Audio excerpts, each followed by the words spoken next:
so we can get the social going. Oh, yeah. Oh, yeah. Oh, yeah. This is going to be a night filled with ups and downs. Are there ups? Do we have any ups? Well, Blaine has an up, I guess, so. What's my up? You got through a round? So did Mike. Sort of.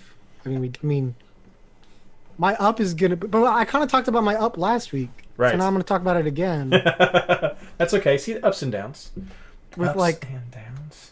The shadow of impending doom. Okay, there is that. Let me go to the link. That's muted. Good.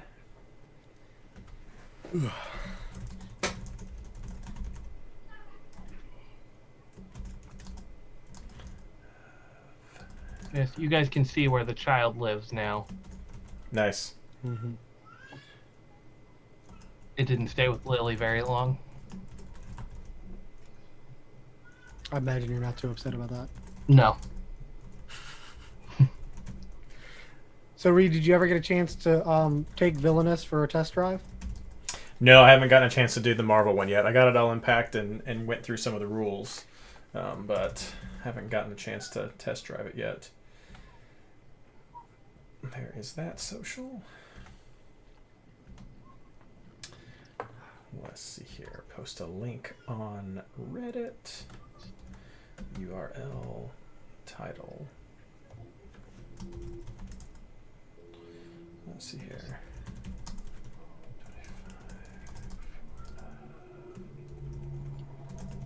Tournament.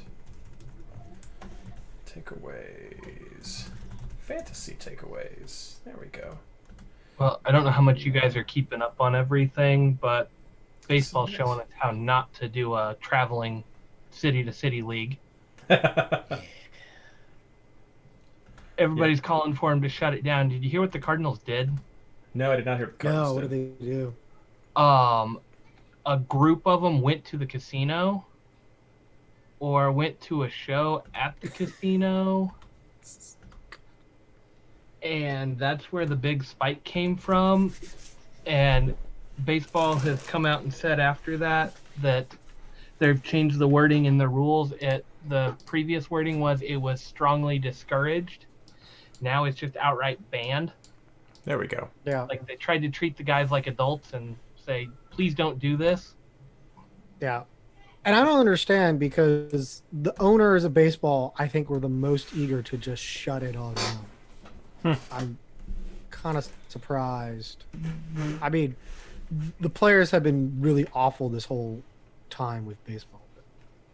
And that's why I think the NFL is actually going to be able to make a go of it is they're giving the players the option. So that way, if any of them get sick later on, they can't come back and say, oh, you're making me play. They go, nope, you could get out of your contract without penalty. And I think they're still going to pay them something for the year that they're off. Yeah. Well, and I think NFL too, you have shorter travel times. It's not like baseball where you're spending 2 or 3 days. With the divisions and everything. Yeah, because I mean, football you can fly in the day before, or the Friday, and you're pretty much just at the hotel the Saturday before, acclimating, and you're just at the hotel. You're not going anywhere else. Yeah. And you can control that and just say, we're not going anywhere. You're not allowed out. I mean, I know the Saints are actually setting up a hotel downtown here in New Orleans to kind of like sort of sequester if players want it. So. Well, are you fellas ready? Let's do it. All right, we got all the social out. I'm going to mute my phone real quick just to make sure. Oh, workout detected. Well, how nice. All right. Get a quick drink of water and we'll move on.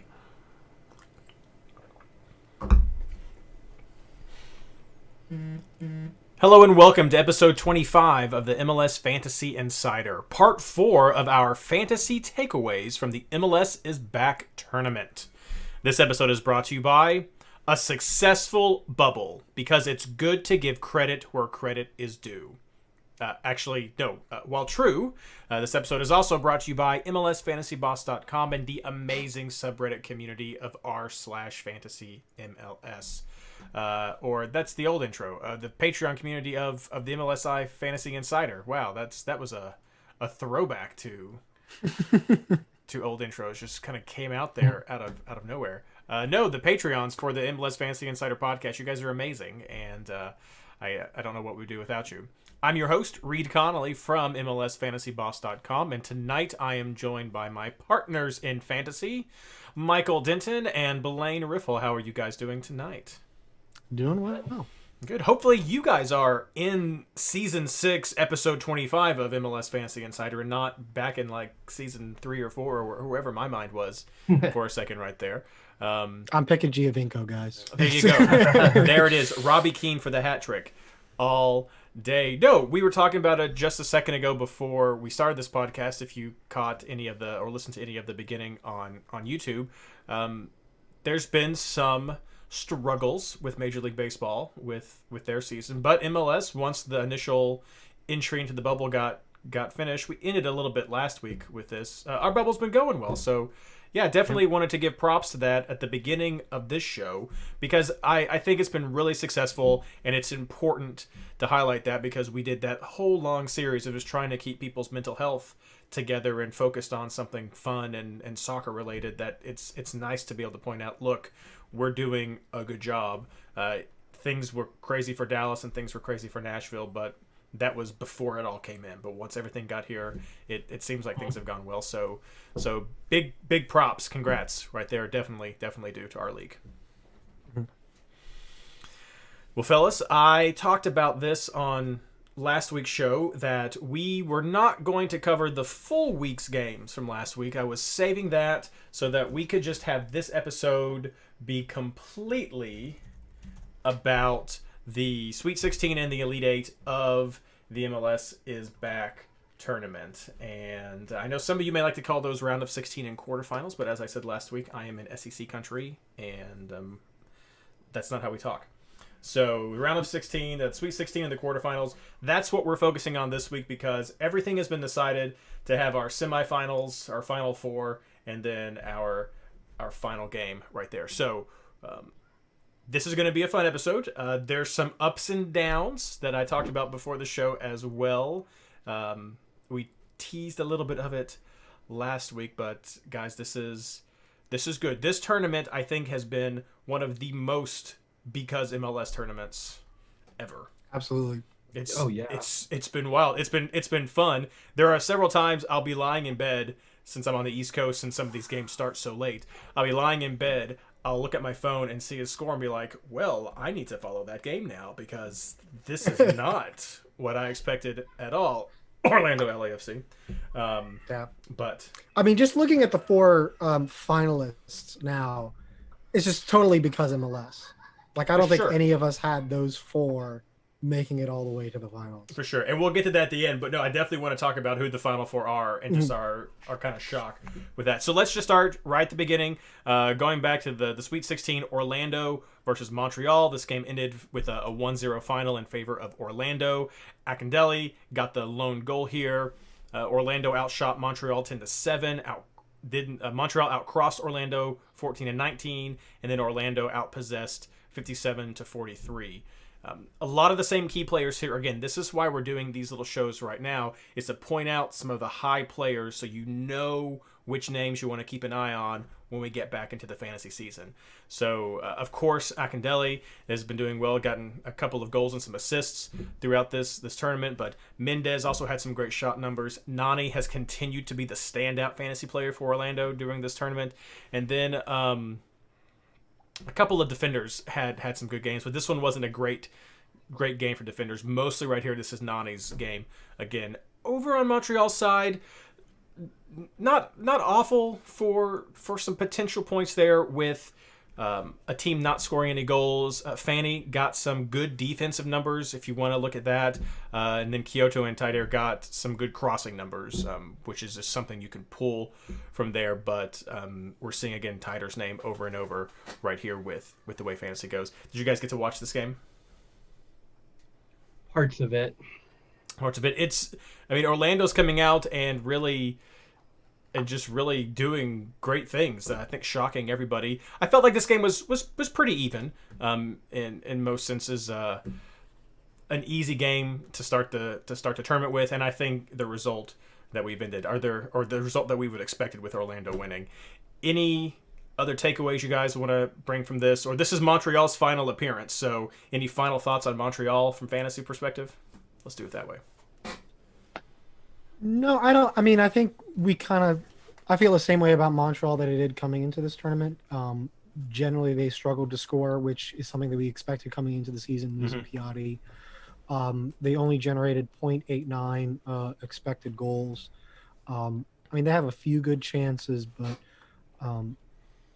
they were outplayed. Orlando had 1.6 expected goals, so just about double. So the result is fair. Montreal is definitely a team that needs to add something, I think, to be a real contender, fantasy wise and otherwise. Need to find a new Piatti. Yeah, they gave theirs don't up to we all? Toronto. Well, let's move right on to Philadelphia, New England Revolution then. Again, another game that ended 1-0. We had a goal by Sergio Santos from Philadelphia. But I think it's important to point out with this one that the Revs really came out hard. This was definitely a game that I know a lot of us were interested in. Philadelphia has been doing very well over the last couple of years and in this tournament. The Revs have been doing very well during this tournament. And they came out tough for the first, 30-ish or so minutes of the game. They were really playing hard, but Carlos Gil was not here, and it was just missed. His presence was missed, so that's a huge important fantasy takeaway for the New England Revolution right there. Shots. New England shot Philadelphia 12-18, outcrossed Philadelphia 16-20, but Philadelphia had the bulk of the possession. Fairly even anyway, though, 52-48. So a fairly even game. Key players for here, of course, Santos. All of his offensive numbers are fantastic. A name we mentioned several times, so a player to definitely look at with fantasy. Monteiro had great key passing, a name from the last couple of years you should be familiar with as well. Is continuing to be a great shot. And then Elliott and McKenzie are two defenders that have continued to be good sources of fantasy points. And I tried to really look at defenders this time that were going to generate close to 2 bonus points because that's going to be a really nice trait to have in a regular game if they're going to get a 4-point clean sheet and then 2 points, 2 to 3 points off of bonuses. That's going to be a really great score if you could find that. So that's where I was trying to look at my defenders right here. New England Revolution, again, it's mostly the players you would usually go to, but without Carlos Gil, just didn't have a lot of playmaking that was going on. So did you guys get to watch this game? Again, bits and pieces of this one. Sure. See, I didn't get to watch most of these games because I didn't get my streaming service until right before New York City's semifinal game or last game, which really kind of stinks. If you think about it. But one of the things that stuck out to me is that New England actually did win the expected goals battle here, 1.14 to Philadelphia's 0.7. If you look at kind of the chart, it looks like Philadelphia had 2 main chances, but one of those was the Santos goal. I think you're exactly right. New England really needs Carlos Gil to really excel, and they did earlier in the tournament when they had him, and whenever they lost him is when they kind of started to go down a little bit. So New England's. Oh, sorry. Go ahead, Blaine. Oh yeah, I was gonna say I came into the tournament really high on New England, and losing Gil was a huge hit. And the more shocking stat for me was Bo. I want to see what his expected goals is for this tournament compared to his actual goals, and I just haven't looked it up and been able to find it. If he starts putting away chances, then he's had a bunch of them in this tournament. New England's got the ability to be one of the best teams in the Eastern Conference. They just did not put away chances in this tournament, and that actually makes me worried about Bo going forward. If he's in this slump and not able to finish, how viable is he going to be long term? Final thoughts of New England fantasy-wise as they're exiting this tournament. They need Gil. They need Gil.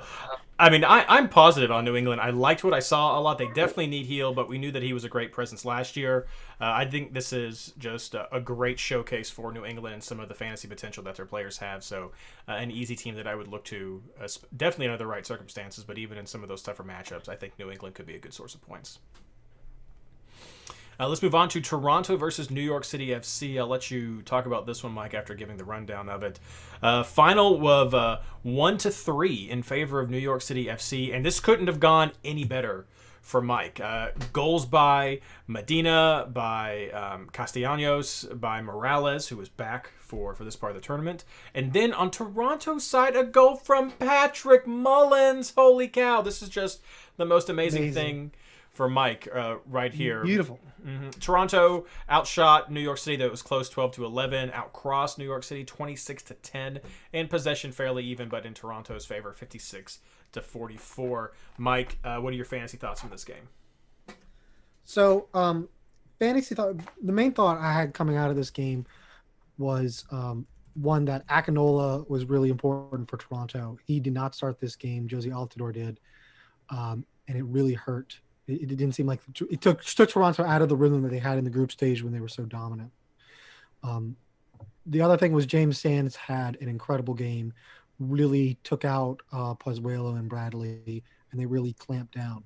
I wish I could say this was last week I was like, oh, maybe this would be New York City turning a corner and kind of finally getting into Delia's system. But unfortunately, we have another game to talk about, so I can't really go into that because it doesn't seem like it's true. But I mean, I think that's what you can see out of New York City. If they put everything into it and they have a good game, they can still beat anyone in MLS. For Toronto, I think they just kind of got flat-footed and just got hit in the mouth quick, and they just weren't able to generate the chances to recover. I think with Akinola, I don't take any long-term out of this other than maybe Akinola, by his absence, has actually improved his standing because of how poorly Toronto played without him. But I mean, I think that's what you're looking at. You're looking to see who's going to win that starting battle between Akinola and Altidore, or if Greg Vanney tries to put them both on. But the other maybe fantasy thing for New York City, and this goes into the next game too, is that Delia really likes Jesus Medina. He scored in this game. He scored in the next game. I don't really know why. I think there are better players on the bench, but he's going to keep starting him. So I think he can probably get a little bit of value for Medina if he keeps getting opportunities like this. Blaine, final thoughts on Toronto on their way out? This was just weird. They're struggling to find goals right now. I mean, it's sad that Patrick Mullins probably had a better tournament than Josie did, all things considered. Not for Mike. That's sad at all. They should trade Josie and start Patrick Mullins. That's why they lost that game. Yeah. Well, Josie didn't even start that game either. He came off the bench, and I mean, I guess he got an assist. Who was it that started then? They've got Pozuelo listed as a forward on this. They basically started a bunch of midfielders. Yeah, I mean, the names that we're going to from here from Toronto's, I mean, Pozuelo, Piatti did very well with some of those offensive numbers. De Leon did okay. Mavinga did okay on defense, but a lot of the usual suspects right here. But Josie is not one of them he's just not featured in this tournament, so there's a giant question mark around him going into the rest of the fantasy season. Okay, Blaine, coming up for your game, Sporting Kansas City versus Vancouver, an intense game. This was the first one that I was following on my phone and was like, well, I have to watch that one now to switch over to watch this PK shootout that happened with Sporting Kansas City and Vancouver. Ends up being, so 0-0, ends up 3-1 in favor of Sporting Kansas City, I believe. Is that right? 3-1 for PKs. Sporting Kansas City outshot Vancouver 37-8. Outcrossed Vancouver 39-9, and outpossessed Vancouver 63-37. These are FC Cincinnati numbers of poorness right here that we're looking at. Yet from this game, I'm saying there are no key players because you all didn't get the open field goals against Vancouver, and there's maybe one interesting reason for that. Blaine, take it over from here. Yeah, Hassall came out of nowhere. Thomas Hassall, backup goalkeeper. Yeah, third string goalkeeper. Like, emergency fill-in goalkeeper. Yeah, stood on his head that game. Massive props to him. Just everywhere all night long. Recorded 8 saves on this one and had a great showing in the penalty shootout. Just, yeah, Sporting Sporting couldn't get one by him despite all the shots. Like it just. I don't know what was going on. I don't know. Like I know Vancouver packed it in a little bit. Didn't make it easy. They gave us shots, but they didn't give us all the high quality shots. They barely had enough players to have a full team. Yeah. Honestly, really disappointing not to score in the run of play. But we got to see an epic penalty shootout from this one. Amelia won it for Sporting, of course. But we've watched a lot of other games in this tournament, and I know we're going to talk about some of the other ones. We've seen more games than I expected go to penalties these last 2 weeks, and Thomas Hasal has given a better showing than any other goalkeeper besides Melia in penalty shootouts so far. It's a shame he had to go head-to-head with Melia and lose that one, because I think if he went head-to-head with any other goalkeeper in the league right now, he would, the way he played that game, he would have won any penalty shootout besides going against Melia. And give that man a starting job. I don't know how long their starting keeper is going to be out with a broken thumb, but he could be on the bench for a while if Hasal's going to keep playing this way, because I don't think he can seed it all tournament. This is just when he's gotten to play. It's at 21, give that kid a job and let him go. Mike, final thoughts of Vancouver on their way out? I'm going to slightly disagree with Blaine here. Blaine just said that Hasal would have won any penalty shootout other than Melia. And I don't want to detract from Tim Melia. I think his penalty shootout qualifications are very well established, and he's certainly the best PK stopper in the league. That said, Vancouver's penalty kick takers were awful. I mean, there's only one other team that we're going to talk about who was, I think, was a little worse than Vancouver's penalty takers. But Vancouver made it pretty easy for Team Melia, which made me kind of wonder what their strategy was coming in. In general, I think I have the same opinion of Vancouver that I did coming into it, which is that they're struggling to score. They're going to try to grind out points 1 or 0-0, and maybe if they get a fluky counter like we saw them get against Chicago, that's pretty much all they have. I'm staying away from them, except if Hasal does get a starting job. As you would expect, he's only $4 million in the game. Certainly a nice switcheroo option to throw around. For Sporting Kansas City, they did get 3.5 in expected goals, which I guess you're going to get when you generate that many shots. So I don't have any worries from them coming out of this game. But for Vancouver, it's just that's not sustainable what they're doing. Hasal's great, but you can't keep letting that guy get shot like that. Right. And that's the other reason why I say no key players here on Sporting Kansas City side, because that's just the same kind of stat bloat that we saw with Cincinnati before, that those aren't going to be consistent numbers that you're going to see in a team during the rest of the season. Next, let's go to San Jose versus Real Salt Lake. A bananas game. This game ended 5-2 in favor of San Jose, who were just barrel rolling at this time. They've been amazingly fun to watch.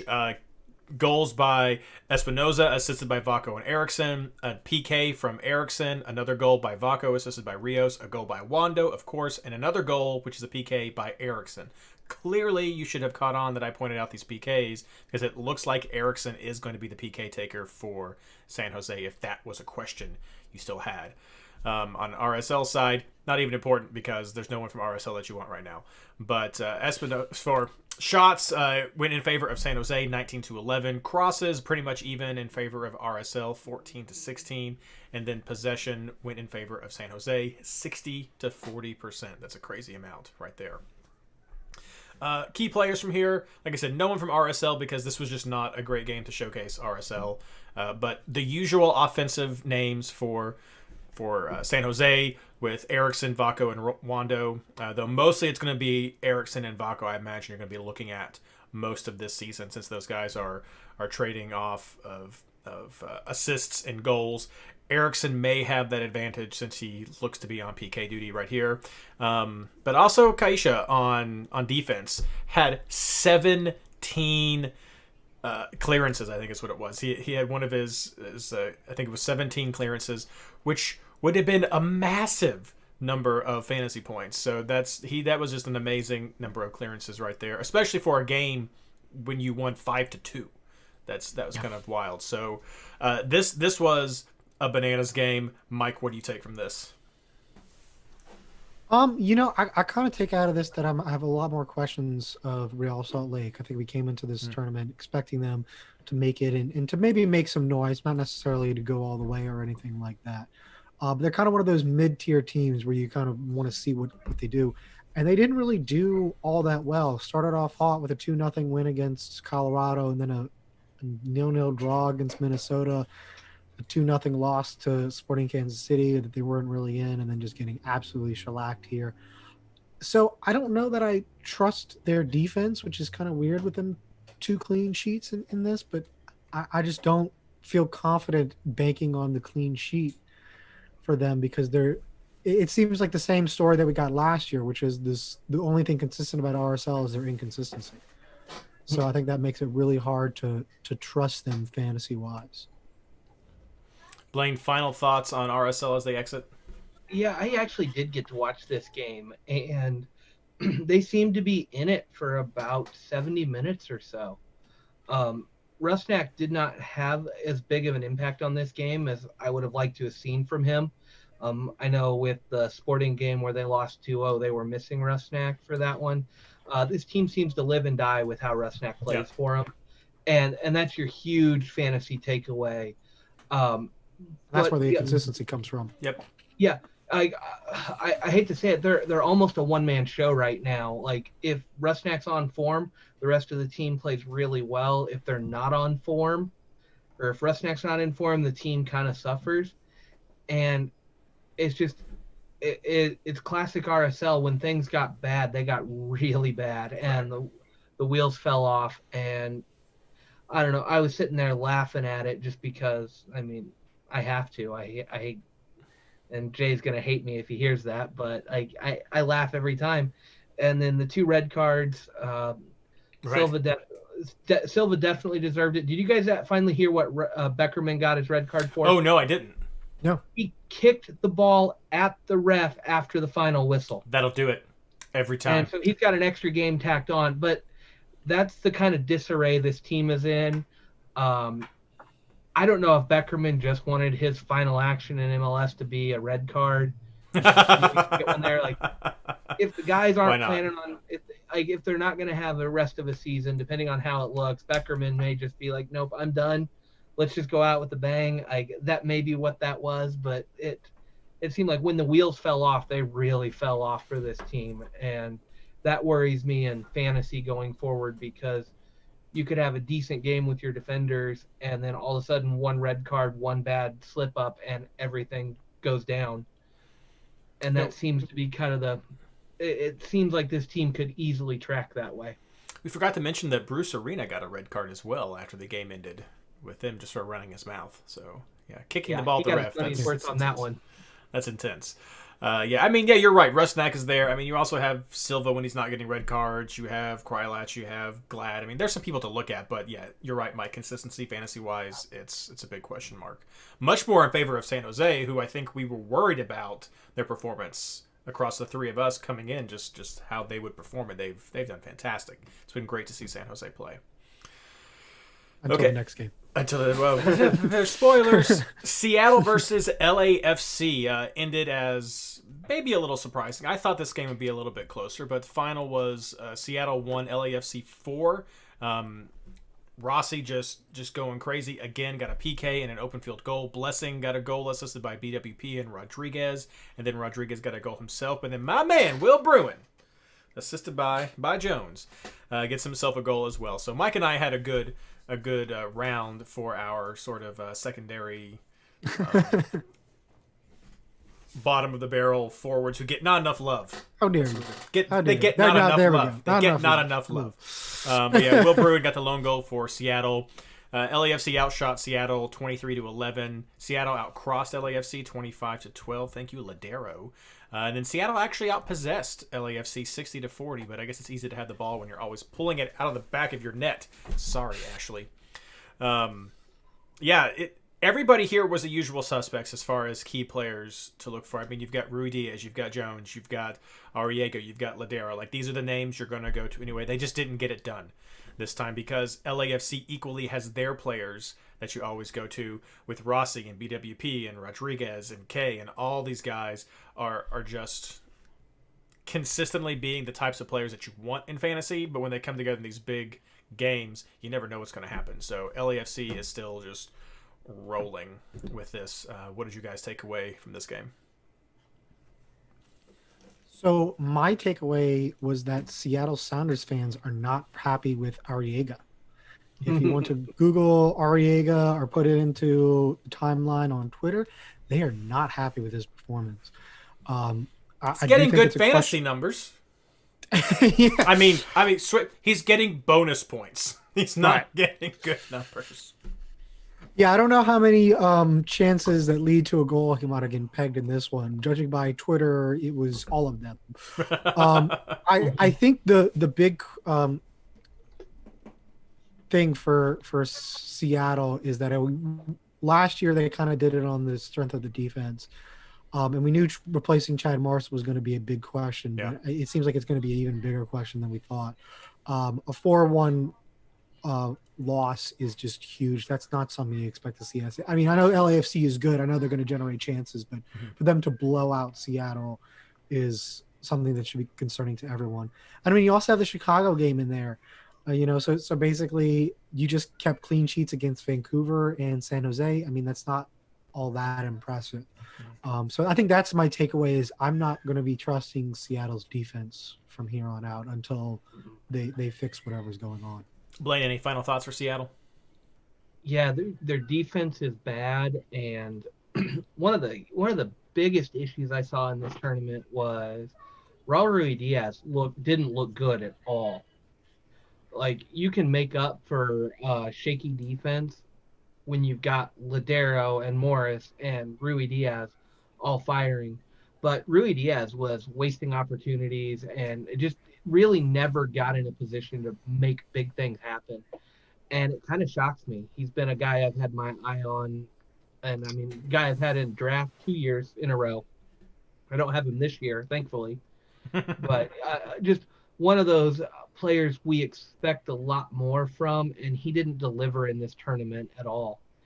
And that's concerning because if they're not going to hold the ball, if they're not going to make the most of their chances, they're going to let score lines like this happen a lot more often. And I know they held the majority of possession. And if you look at the MLS box score, they held majority of possession through the entire second half. Now, I know LA was up 2 goals at that point, but still you expect something. And Will Bruin brought him back in the game and almost leveled the game. And then things went downhill from there. I would have loved to have seen Bruin get a second one just to see how Seattle would have reacted at that point in a 2-2 game. But it wasn't meant to be. And yeah, that's just, how do you trust a team that's doing that right now? Truth. And their forward seems to be missing everything. True. Yep. Next game, Columbus versus Minnesota. This was another one that shocked me with the final score. This game ended tied 1-1, went to penalty kicks in the shootout, and Minnesota came out on top 5-3 with penalty kicks. Open field goals by Robin Laud, assisted by Aha, and by Blaine's man Zardes right there in the regular game. Columbus outshot Minnesota 20-12, outcrossed Minnesota 20-9, and outpossessed Minnesota 65-35. And this was not like last week. We said Columbus has missed a couple of pieces. This was pretty much as strong of a Columbus team as you're going to see. Maybe could have had 90%. You had probably a couple of changes on defense, one of the center backs, and then the starting goalkeeper wasn't here as well. But I mean, this offensive unit was pretty much what you're going to be seeing, what we're going to be seeing when the season starts. And props to Minnesota for being able to do what they did without Opara right here. And then it takes a little bit away from me for Columbus because we sort of saw them be so dominant in their group, which was maybe a little bit easier than I thought before now.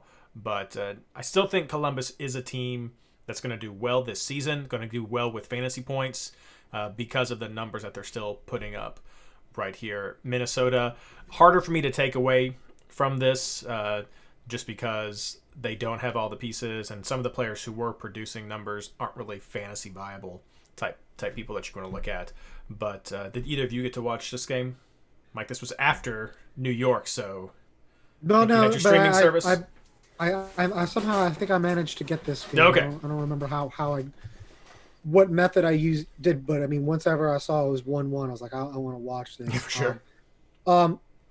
Columbus got more expected goals, 2.74, but most of that expected goals came off of two chances. One was the one that Jossie Zardes scored. And I don't remember, it was like right before that, but they missed a great opportunity. I really just kind of chalk it up to Minnesota's good performance in this tournament. Yeah. They've seemed to do well defensively despite missing Opara and despite not having a new signing that they just made today. I'm sure we'll talk about later once we get back into the regular season. But, so they're bringing in some defensive reinforcements, so not a whole lot of fantasy takeaways other than Adrian Heath has kind of got the team bought in, and they look much stronger, even throughout the group phase. They're certainly not the pushover. I think Taylor Twellman talked about it a lot in the game 2 nights ago. There's going to be a lot more expectations around Minnesota. Certainly maybe not to win the West, but to be a strong competitor, and I think that's where they are. Sure. Blaine, final thoughts on Columbus? This was a good offense meeting a better defense, really. And I know Twellman was joking about it a lot in the broadcast or after this game, and so much so that when he was covering Minnesota or covering another game, they actually had Adrian Heath come on, and he was joking with Heath about parking the bus, packing it in, just how many buses he had compared to how many he had to ship out to Cincinnati, because just taking a page out of Cincinnati's book and parking the bus. And that really is what Minnesota did here, and it worked for them. I'm not going to take anything away from it. When you're facing an offense like this, sometimes that's what you have to do, and Adrian Heath coached his guys to it, and Columbus couldn't break them down, and that is a little worrying. I mean, you've got to watch out for guys like Zelarayan. You're going to put a lot of potential money into him to put him on your team, and he had decent numbers in this game, but he didn't get the goal, he didn't get the assist, and a better defense shut him down. And it's tough, and the result here is a coin flip when you come to PKs. Room was not playing in these games. I think he picked up a knock, and so he's been out for a couple of games. And that's had Tarbell starting for him. And Tarbell's definitely a step down. Room is fantastic. When Columbus has Room back, I expect a lot more from them. This probably could have been a 1-0 game if Room was playing, but again, you got to go with who you have. Yep, sure. But Minnesota's defense looks up to the task, and really gotta like what we're seeing from the whole team, especially in the absence of Molino. Molino is a monster, and when he's playing, definitely a must-have or candidate. Like with the right matchup, he's going to be a must-own a lot of weeks. But they're playing well without him, which speaks to the depth of this team and a team you can count on week in and week out. All right. Final game of the Sweet 16, Portland versus my FC Cincinnati. A result that I think a lot of people were probably shocked about, and I was pleased with the initial result of this. A little bit. Final was 1-1 draw between Portland and Cincinnati. Goes to penalty shootout, and Portland wins 4-2 after at least one horrible penalty kick right here. Open field goals by Niezgoda for Portland, assisted by Blanco, and then Locadia A PK for him for Cincinnati. That's the new forward that we had who really hasn't featured a lot in this tournament. Portland outshot Cincinnati 19-12, outcrossed Cincinnati 40-6. There's those numbers I was talking about from earlier. And then possession was still, though, fairly even, 56-44. I think that did get better, at least from a Cincinnati fan side, to at least see some more attempts at playing the ball. But they really did just sit back again. That's what we've seen in these last few games, just sit back and absorb it. And they did very well at doing that. I was really impressed at how Cincinnati was able to absorb from Portland. I don't know if you guys got to see this game, but that was something I was just impressed how they were able to deal with some of that pressure. The biggest letdown, and I'm just going to chalk it up to not a lot of fitness or just not in the game. Locadia pretty much had a sitter right there at the end of being able to just knock it into the goal and put it away 2-1 for Cincinnati. So a huge disappointment there, but I'm willing to just chalk that, be like, listen, this is the guy's first real game getting out there after having some injuries and getting fitness and everything. So I'm willing to chalk that up. It's a win in general for me from Cincinnati to even make it this far and do this well against Portland. And I got to say right now that I have a huge beef with Alejandro Moreno, with the way he was calling this game, always going back to like how boring it was and how bad Cincinnati is and how this is just what we expected and yada yada yada. I get it. They're not playing beautiful soccer, but Portland was the team that we beat in our first ever game at home. It came back here. We had them 1-1. Do something. I mean, this is the game that's going to like 1 o'clock in the morning. Do something to keep people around instead of talking about how bad they are, how boring this game is, and how we all knew this. It's like, come on, man. No. Like, give a little bit of excitement to this.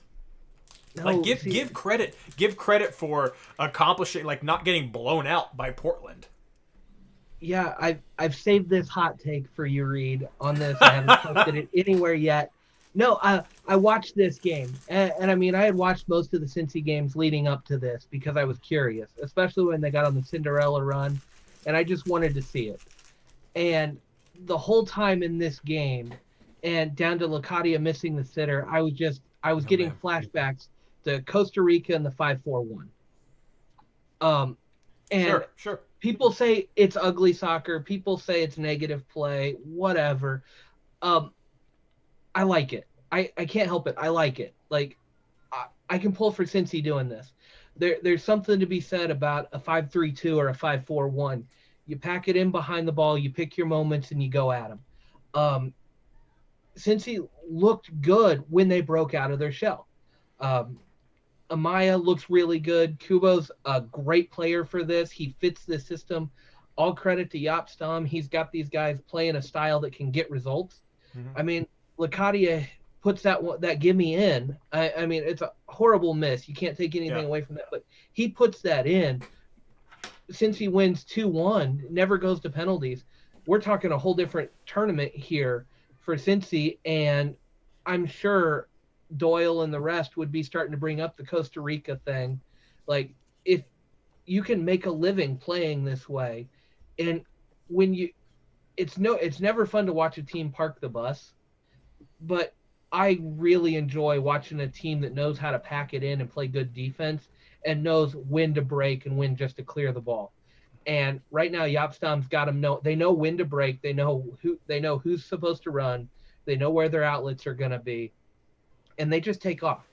And I enjoy this type of soccer. I know a lot of people don't. They think it's ugly. They think it's just boring play.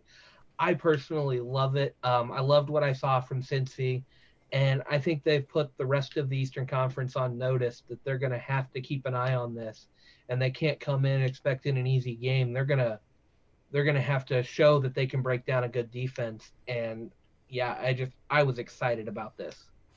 Mike, you had mentioned horrible PKs a little bit earlier. Is the Waston PK what you were referring to? I think the entire SC Cincinnati. Because I think I even tweeted it's like, if your goal was to get this to PK, shouldn't you have actually made sure that you were good at taking PKs? I think that's what you said. Yeah, like I think Tim Parker took one, and I think it hit the crossbar, and then Waston did his, and it was just like, whew, he sent it into I was like, Tampa or something. Come on, because I was hoping for an MLSFI derby. Okay. New York City versus SEC. I thought it would have been fun. I think so.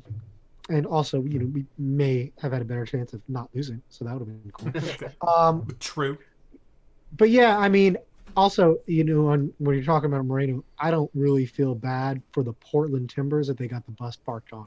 I mean, that's a team that's kind of notorious for defense first and striking back in the Fair. counter.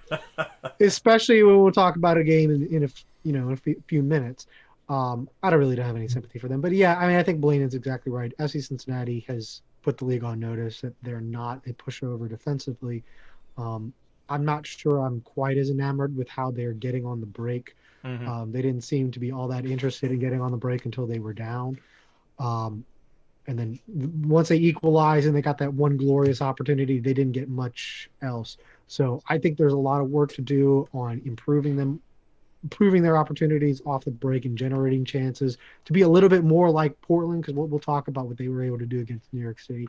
And I think that's what FC Cincinnati wants to emulate. And you can play that kind of soccer and be very successful, especially in this type of tournament where it's one-off and PKs after 90 minutes.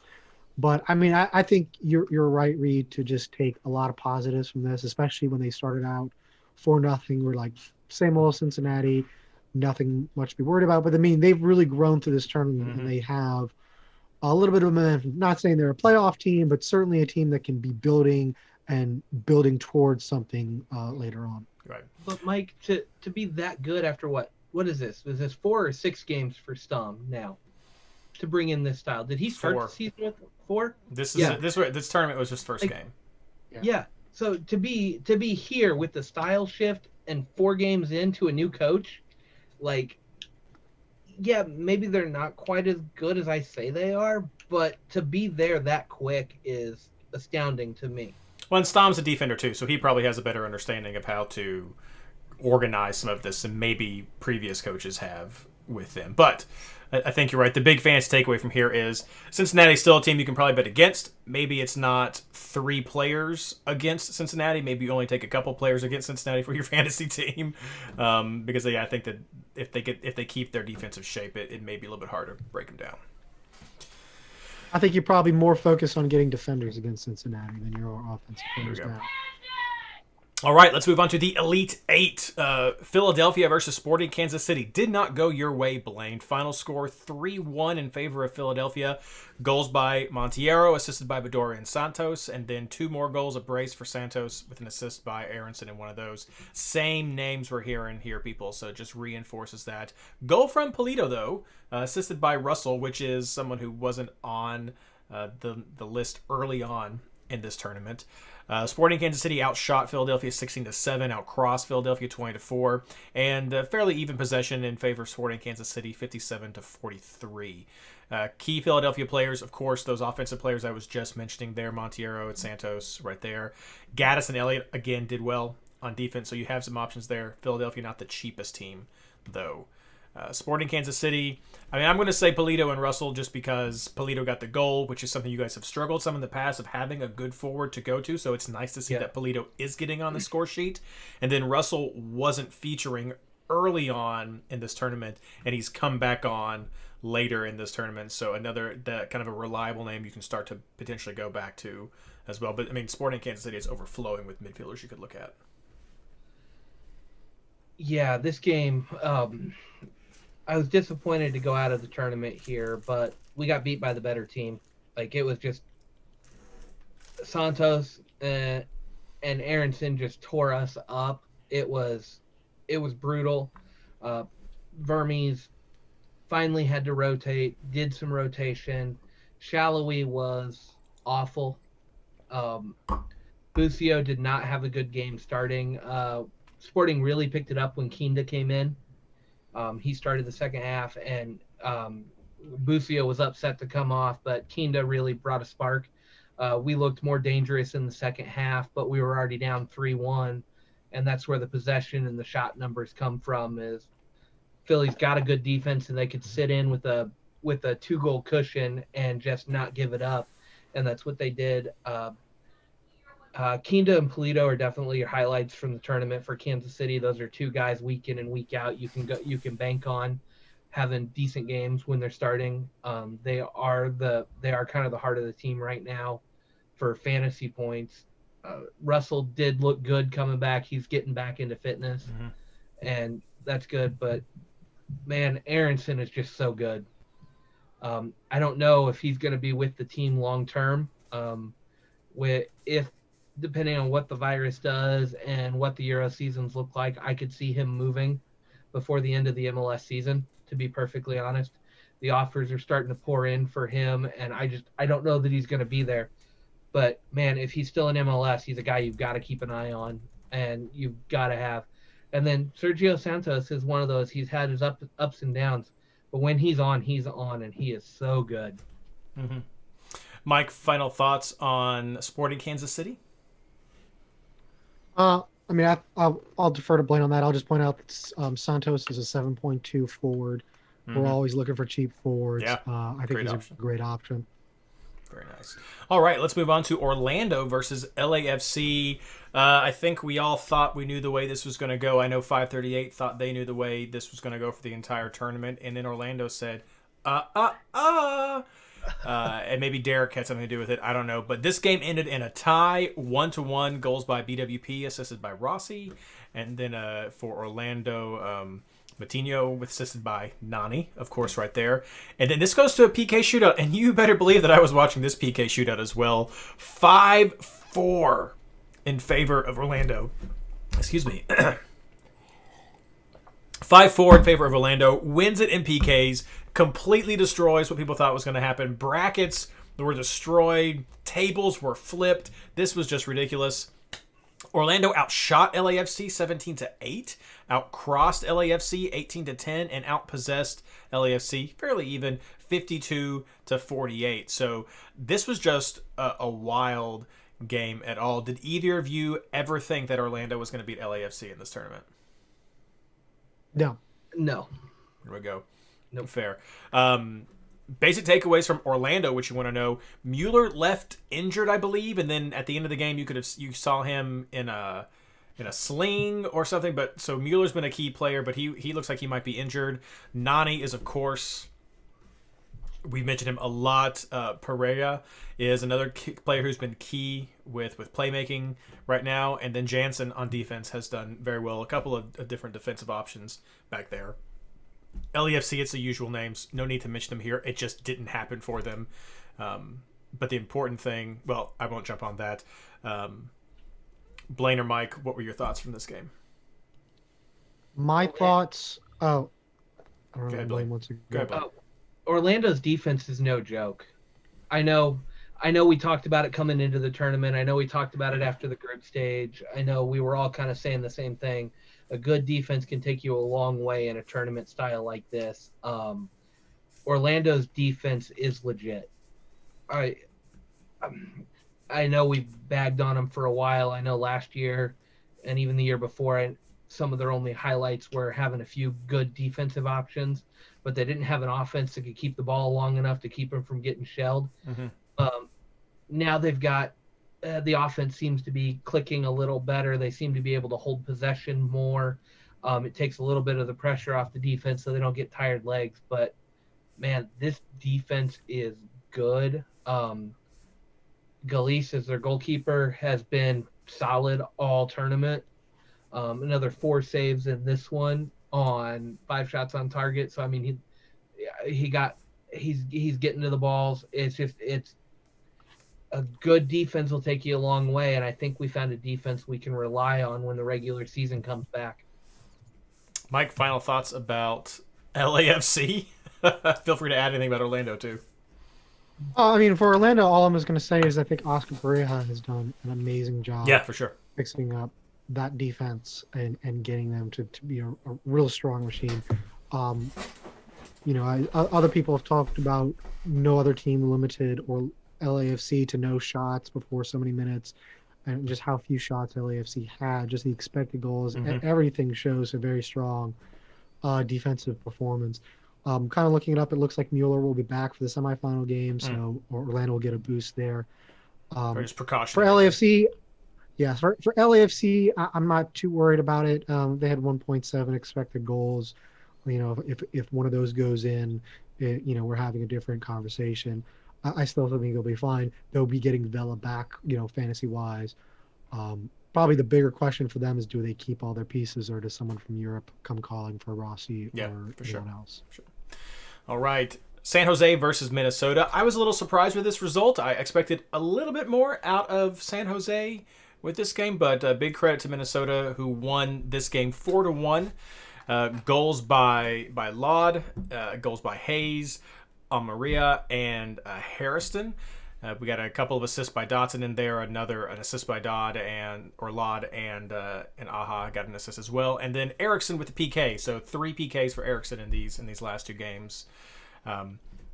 Minnesota outshot San Jose 20-16. San Jose outcrossed Minnesota 23-12 and outpossessed Minnesota 64-36. That's, I think, the highest possession of this episode. So San Jose was doing really well with that. Usual suspects right here again for the San Jose players: Vaco, Espinoza, Erickson, Kashina on defense had some good numbers. Then Minnesota. Metanire did not play, I believe. I'm not sure if he was injured or what was going on if they were saving him, but he was out for this game. So he's usually a key player. That's one to keep an eye on if that is an injury. But, I mean, you're looking at Gregus and Dotson and Alonso. And so the same usual players here. But big game for Minnesota sets up Minnesota-Orlando, which should be really fun. Mike, what'd you get from this one? I was just floored by how Minnesota ran San Jose off the field. Yeah. It was not a competitive match. I think by the time I turned it on, it was already 2-0 Minnesota. San Jose never really threatened. Even the goal they got was off of a PK, which is kind of a fluke handball. Yeah. I mean, it was the right call, but nothing that was a result of San Jose doing anything special.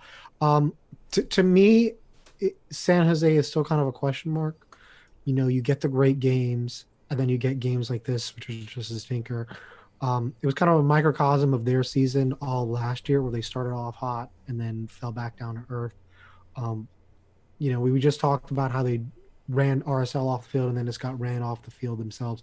I think the big question for them is whether coaches around MLS, some of the better teams, are going to have figured out what they're doing and have them solved.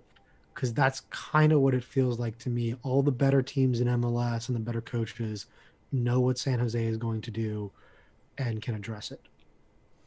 Lane. So San Jose fantasy option, good against good, bad teams, not good against good. No, that's fair. Blaine, final thoughts about San Jose? Yeah, I felt like they just ran out of gas. I don't know if it's a tournament format. Like they got outplayed on every aspect of the game, and that's tough. It'll lead to a result like this. I mean, defense fell asleep there for about 2 minutes, gave up 2 goals. It happens.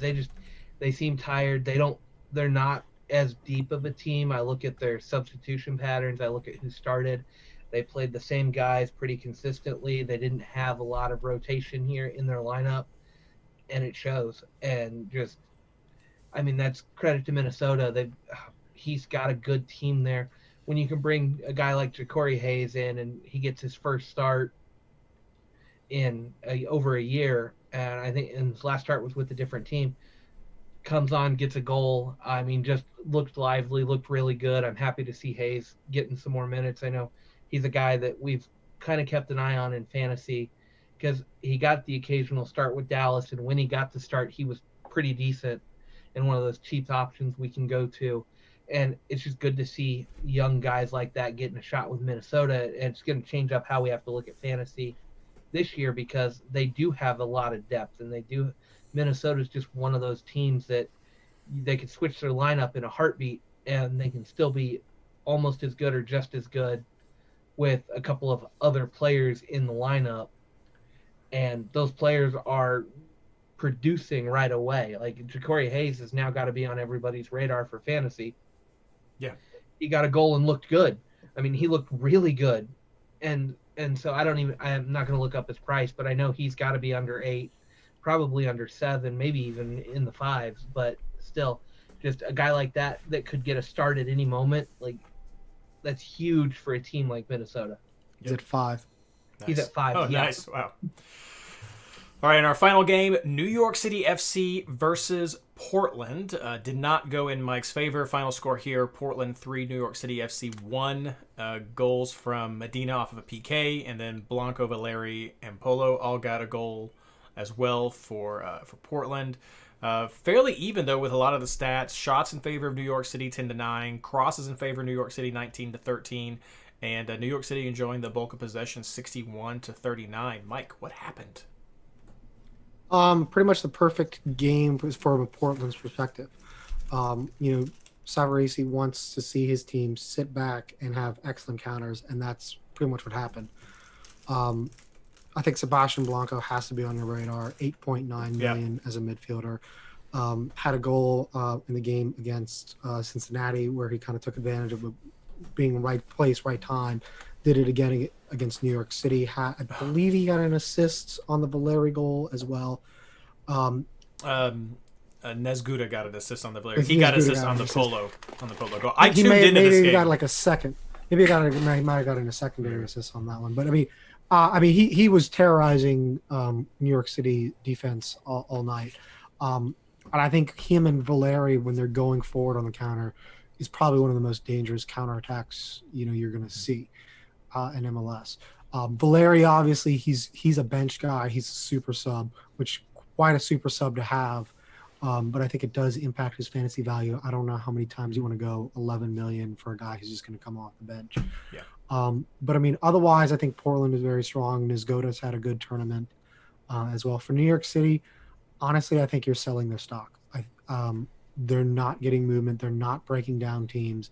The only team they had success against was Toronto, as a team that's possessed. Most teams are going to come out against New York City the way Portland did, the way Orlando did, the way Philadelphia did. And there is not the same movement that there was last year.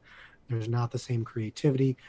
Maybe part of that is because Maxi was banged up all tournament and Hebert was banged up all tournament, but they both came on at this game and it didn't change anything.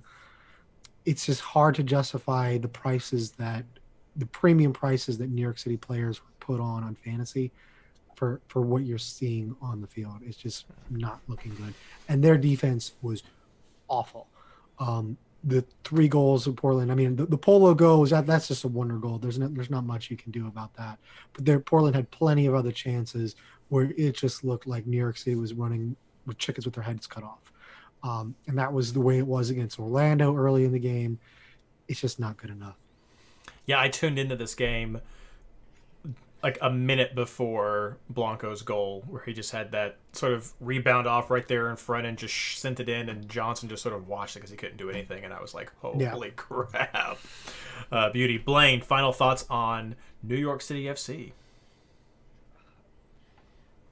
I don't know what's up with Hebert. Not starting. I don't know. It's just, this is another one of those teams, kind of like Atlanta. Where are the goals coming from? They seem to be doing better than Atlanta right now. Like they're more competent than Atlanta, but this is a team that just lacks that little bit going forward for me. And I know we've been really high on them defensively, but if opponents don't respect your offense, if they don't respect what you can do to hold the ball, they had the possession, but and got burned on the counter. It's just, this is a team that against good defenses, you can't really take anybody here. It's going to be tough. And the only thing I've got though is, like, I know Mike says Medina's maybe a coach's favorite. I've watched Medina. He's always been one of those guys I've tried to have on my radar. I like him, and I don't know. He's taking PKs with this. Maybe Maxi takes them if he's on the field, because this one happened before the sub. This one happened before Hebert came on. But I don't know. Medina seems to be one of those go-to guys right now that if I am going to look at New York City players, Medina's going to be one of those guys that's going to be on my radar because of the price. But I'm seeing results, and on a team that's stacked like this talent-wise, he's the one getting the results right now, so I've got to go with kind of the hot hand here. And I want to see where they start the regular season back at with this team. Medina, if Medina is on the field, he probably should get the nod. Maxi Morales was a notoriously bad penalty kick taker, and Medina seemed to be okay so far. So if Medina is on the field with Maxi, it wouldn't surprise me if that's Medina's job, but I can't say for sure. Yeah. Does Abear take him normally? Yeah. No. Okay. Last year's all Max Morales, and New York City fans were begging for it to not be Max Morales. Okay, well, yeah. I think he was like at 50% or something like that. Yeah, So, then that's a huge boost for Medina, but Medina, especially at a price point. Yeah, but Medina could not yield. Yeah, he had Dome did not rate him whatsoever. And Delia seems like he does. All right, that's our breakdown of these last the Sweet 16 and the Elite 8 right here. So that sets up a Final Four of Philadelphia versus Portland and Orlando versus Minnesota, or the Adrian Heath Derby, I think we should call it, right there. I don't know if I had any of these teams in my bracket. Maybe Portland, but this is wild. This Final Four is absolutely crazy. Who do you guys think are going to be in the final game? That's so tough. It is. I know. I think I'm gonna give Orlando the edge against Minnesota. It's close. I could see. Yeah. I could really see either one of these games going either way. Give me Orlando and Portland. I think. I'm going to take the opposite. I'm going to go Philadelphia, Minnesota here. I think Minnesota's got the firepower. I can see that game being a 1-0, a defensive slugfest, and I think Minnesota's got just enough extra attacking presence to get the goal. And then, I don't know, I think Philadelphia's clicking at the right time, and I think their defense is better than anything Portland has seen so far, and that's going to carry them through. Yeah, I'm right with you. This one's really tough. I think I'm with you, Mike. I'm looking for it probably being Portland, Orlando, but I mean, I don't think there's a bad combination with these two teams. Like, I like a lot of the players from Portland. I mean, Valeri and Blanco are awesome, and I think they've got a lot of potential there. If they make it, I get it, and I'd be happy to watch them. Philadelphia, I've loved how they've been developing the last couple of years, and some of the great players they have right now, who you're right, Blaine, are hitting all at the same time, so I'm fine either one there. And then Orlando is like living a dream, and it's their hometown. I mean, they're down here, and they're doing well and putting things together, and so I would not be unhappy with any combination of who's here. So it's wild. We have two more things to cover really quickly before we wrap up, but next week we're definitely going to be talking about the final two games, the semifinals right here, and then we'll do a wrap up at the end with the final. So we will have a podcast on the 10th before the MLS is back final game. Last two bits, just your quick reactions. We'll talk more about this next week, I promise. Cubo Torres to Atlanta as the Joseph Martinez replacement. A little bit of a head scratcher for me. Mike, I think you said it very well on Twitter. What was that? So Cubo Torres has 7 goals in 35 appearances since 2017. So he's not showing up in a whole lot of games in Liga MX. He wasn't scoring a whole lot when he was. I mean, as far as emergency signings for strikers, Atlanta could have done a lot worse. You know, at least Atlanta fans been talking to him in the potential. But Sure. to me, Cubo Torres, when you look at his career stats, he's just got all the makings of a streaky striker. If you can get that, lightning in a bottle, it's amazing. But it's going to fizzle out real quick. So if you're an Atlanta fan, you just got to hope he's enough of a threat, and we can, get him hot. Whoever the new coach is, and something can happen. There's potential there. I think we'd all agree with that with Cubo Torres, but he's just very inconsistent. It'll be really interesting to see what his price point is for the fantasy game, but I would not rely on him week 1. I would need to see something out of him. Yeah, I was pretty outspoken. I remember Cubo with Chivas, and he was hot for them, and I loved riding that bandwagon when everybody was ragging on Chivas. It was fun to be one of the outsiders getting all the fantasy points for something that nobody else wanted to do. I think he's got a lot of potential. I don't think he's ever been like utilized properly at times, but I said it after Atlanta got knocked out. They didn't give any quality service to Adam John. They cannot give service to a big man. I think that's a big knock on both Pitti and Barco. They're supposed to be big name players in this league. Atlanta paid a lot of money for them. If they can't serve a target striker, they're not good players. They're not good midfielders at that point. Hot take.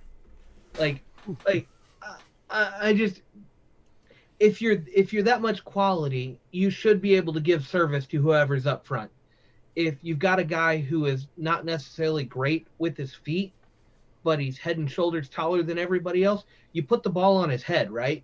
Like, that's what you do. If you've got your big playmakers that won't put the ball on somebody's head, who's bigger than everybody, they're not doing their job. So instead of telling Barco and Pitti to give good service to Adam John, they go out and buy somebody who plays closer to the way Martinez plays. Cubo is not Joseph Martinez. I don't expect him to emulate those numbers, but I would hope that Pitti and Barco can give him service like they gave to Joseph, and at least he'll get a few more shots on goal per game than Adam John did. Like, this has got to be an improvement for the team across the board, because they couldn't give service to a target striker. Hopefully they can give service to a guy like Cuba who can run the lanes, can get himself open, and he can play to a lesser extent like Joseph does and get in some of those same positions. I mean, they can't get any worse off of this signing. True. And to find a little bit, Charlotte is now an MLS team, and they have a nice logo and a crappy name. What do you guys think about that? Charlotte FC. I just found that very unoriginal and blah. But I love their logo. I like circle logos. I think Mike will agree there. I just think they look sharp. I like the crown in the middle. I like the color contrast right there. But really, is this what we're just going to have? Is it going to be Sacramento SC and St. Louis SC as well? Is this FC? Is this what we're going to have? Apparently so. I'm so tired of these boring names. Yeah. Stop it. This is the United States. It's cool for Europe. I'm fine with them being cities and united. This is the United States. Our teams have nicknames. That's our naming convention. There's 5 different teams, professional teams of different sports. It doesn't make any sense to just call them Charlotte or whatever. Pick a nickname. You want to be, Royals or whatever, Monarchs, go for it. I think there were a bunch of other more interesting names for Charlotte. It's fine. But I mean, like, even the logo, they just stole the Carolina Panthers color scheme and then put a crown on it, which, again, this is the United States of America. I don't know why half of our teams are odes to monarchy. That's not what George Washington and Alexander Hamilton fought for. We didn't want to put King George on all of our soccer teams. Come on, guys. Like, this is ridiculous. Pick a nickname. Don't put odes to monarchies. Like, not like half the league is like an ode to, a monarchy. Just stop it. Not a rant I expected to happen tonight. Not at. I am pro democracy. There we go. I love democracy. I don't want to go political on the podcast, but we're seeing calls for name changes in other sports, and I just have this feeling in 10 to 15 years, everybody that's got an ode to a monarchy as their team name or on their crest is going to get this same call for a change. And MLS doesn't need to add any more of those now. Well, if we're going to start redoing some names, I am all for the Cincinnati Garys. So that's just what I'm saying. No, I want to say I'm so happy Charlotte's in MLS. This is one of those U.S. soccer hotbeds, one of those good areas that's kind of been underrepresented at times. And I'm happy. Like, and I know some people may argue with me, but I'm happy it's not another Texas team. It's not Sacramento. Like, I know Sacramento's a deserving club to get there, but I'm so happy MLS went with the Charlotte market, went with the Carolina market, which is, I mean, you've got Atlanta, you've got Nashville, you've got some other teams that are somewhat close, but this is a market that I was desperately hoping MLS would tap into, rather than go into a couple of other areas that they did and that they've been talking about. Like, I'm really excited that Charlotte's going to have a team. I think that's a great area to pop up an MLS team, and I expect them to get a lot of good support early on in their club life. We noticed that Blaine doesn't really care about the distance between Kansas City and St. Louis, though. Oh no, I hate St. Louis being a team. Like, oversaturated. They're sandwiched right between Chicago, Columbus, and Kansas City, and even Nashville, who's already there. Like, as you go the spheres of influence, there's a whole lot more open area around North Carolina, or around the Carolina area, around the Charlotte area, than there is around the St. Louis area. I would rather see Detroit get a team than St. Louis get a team, and open up more MLS things. Like, I could rant on that for hours. But not tonight. I'll just say that I oppose all MLS expansions to cities not named New Orleans. There we go. All right. And on that note, we're going to end. Thank you so much for joining us tonight for this part 4 of our review. We will have part 5 next week, like I said, on the 10th, where we break down the final 4 teams in preparation for the MLS is Back tournament championship game. I don't know. I don't know if there's a cup for that or whatever. They're giving away free CCL seats is what's going on there. So thank you so much, everybody, for joining us, and good luck.